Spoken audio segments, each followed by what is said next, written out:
யாக்கோபு தன் பிள்ளைகளுக்கு நிறைய சாபமாக விட்டு வந்தானா ஆனால் அது அப்படியே மோசே ஆசீர்வாதமாக மாத்துறாரு. சாபத்தில் என்ன பண்ணுறாரு? ஒவ்வொரு தலைமுறையும் சொல்லி சொல்லி பிளஸ் பண்ணுறாரு. அதை உடைக்கிறான். ஒருவேளை உங்கள் வீட்டில் நீங்கள் அடங்கா கிடாரிகள் மாதிரி பேர் வாங்கியிருக்கலாம். ஆனால் தேவ சமூகத்து வந்துட்டிங்கன்னா கர்த்தருடைய வார்த்தை கீழ்ப்படியும் போது அதெல்லாம் உடைச்சி கர்த்தர் ஆசீர்வதிக்க ஆரம்பிச்சிடுவார். அல்லேலூயா. இதெல்லாம் உடையும்.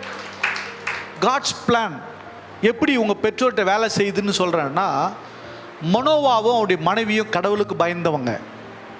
நீங்கள் நியாயாதிபதிகள் 13ஆம் அதிகாரம் போனீங்கன்னா பார்க்கலாம். 2 பேரும் கடவுளுக்கு பயந்தவங்க. ரொம்ப நாள் குழந்தை இல்லை. திடீர் தேவதூதன் வந்தான், நீ ஒரு கர்ப்பவதியாக உனக்கு குழந்தைய பெற போகிற, அந்த பிள்ளை எப்படி வளர்க்கணும்னு சொல்கிறான். அந்த பிள்ளைய அதே போல் மனோவும் போய் கேட்குறான். ஏன்னா தனியாக அந்த அம்மா இருக்கும்போது சொல்லிட்டு போயிட்டான் தூதன். மறுபடியும் அவனும் பார்க்கணும். தூதன் 2 பேரும் காட்சி அளித்து சொல்கிறாரு, நீங்கள் எப்படி வளர்க்கணும் பிள்ளைய, நீங்கள் என்ன பண்ண, மொட்டை அடிக்கக்கூடாது, அவனுக்கு முடிய என்ன பண்ணக்கூடாது, எடுக்கக்கூடாது, திராட்சரசம் குடிக்கக்கூடாது, மது குடிக்கக்கூடாது, செத்து போன இடத்துக்கு அவன் என்ன பண்ணக்கூடாது, போகக்கூடாது, அவன் நசரேனா வளரணும். அல்லேலூயா. அந்த பையன், வாலிப பையன் வர வரலையும் அவங்க அப்பா அம்மா என்ன பண்ணல, அது மாதிரி குடிக்காமல் கொள்ளாமல் அவளும் திராட்சரசம் குடிக்காமல் பெற்றெடுத்து அதுக்கப்புறம் அதே போல் வளர்க்குறா. அவனுக்கு முடிவெட்டல, அவன் ஒரு பலவானாக இருந்தான். அல்லேலூயா. God's plan. அவன் எப்போ அப்பா அம்மா பேச்சு கேட்டு நடந்தானோ அது வரையிலையும் அவன் கரெக்டாக தான் போயிட்டு இருந்தான்.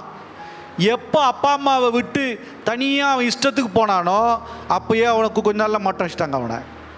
அல்லேலூயா. நீ எப்போ சுயாதீனமாக ஓட ஆரம்பிக்கிறியோ நீ பலவானாக இருக்கலாம், உனக்கு நிறைய அறிவு இருக்கலாம், நிறைய திறமை இருக்கலாம், நீ பெரிய ஆளாக இருக்கலாம், ஆனால் நீ வழி தவறும்போது மொட்டை அடிக்கப்படுவாய் என்பதை மறந்து விடாதே. ஊழியக்காரனுடைய வார்த்தைக்கு நீ கீழ்ப்படியாமல் ஓடும்போது மொட்டையடிக்கப்படுவாய் என்பதை மறந்துடாத. அல்லேலூயா. நீங்கள் பலவானாக இருக்கும்படி கர்த்தர் விரும்புகிறார். நீங்கள் பெரிய காரியங்களை செய்யும்படி கர்த்தர் விரும்புகிறார். நீங்கள் வல்லமையான காரியங்களை செய்யும்படி விரும்புகிறார்.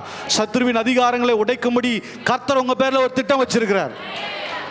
அல்லேலூயா. தேவனுடைய பிள்ளைகளே, தேவன் ஈசாக்கின் மேலே ஒரு திட்டம் வைத்திருந்தார். இஸ்மவேல் அவன் துஷ்ட மனுஷன், அவன் மேலே ஒரு திட்டம் வச்சிருக்கிறார். அல்லேலூயா. ஆமாம். மரியாள்கிட்ட போது சொல்கிறார், உனக்கு ஒரு பிள்ளை பிறக்க போது, அந்த பிள்ளை யார், ரட்சகர். எலிசபெத்திற்கு போய் சொல்கிறாரு, உனக்கு ஒரு பிள்ளை பிறக்க போது. சகரியா கிட்ட போய் சொல்கிறாரா, சகரியா ஆசாரியானோட சொல்கிறார், உனக்கு ஒரு மகன் பிறக்க போகிறான். அவன் எப்படி இருப்பான்னா கர்த்தருக்கு முன்பு தான் நடப்பான், அவனும் ஒரு பலவானாக இருப்பான், வனாந்தரத்துக்கு கூப்பிடுக்கு சத்தமாக இருப்பான். அல்லேலூயா. பிளானை சொல்கிறார். இப்போ பிளானை பெற்றுக்கொண்ட பெற்றோர்கள், நீங்கள் உங்கள் பிள்ளைகளை குறித்த பிளானை நீங்கள் வாங்குங்க. முதல்ல அவங்கள ஜாக்கிரதையாக பத்திரமாக பாதுகாக்க நம்முடைய கடமை. அல்லேலூயா. ஆமாம், அன்று பாதுகாக்கப்பட்டனால தான் தேவனுடைய செயல்களை நடக்க ஆரம்பிச்சது. தேவனுடைய பிள்ளையே, உங்கள் மேலே ஒரு பிளான் இருக்குது. அதை எக்ஸிக்யூட் பண்ணுறதுக்கு நம்ம என்ன பண்ணோம், விட்டு கொடுக்கணும்.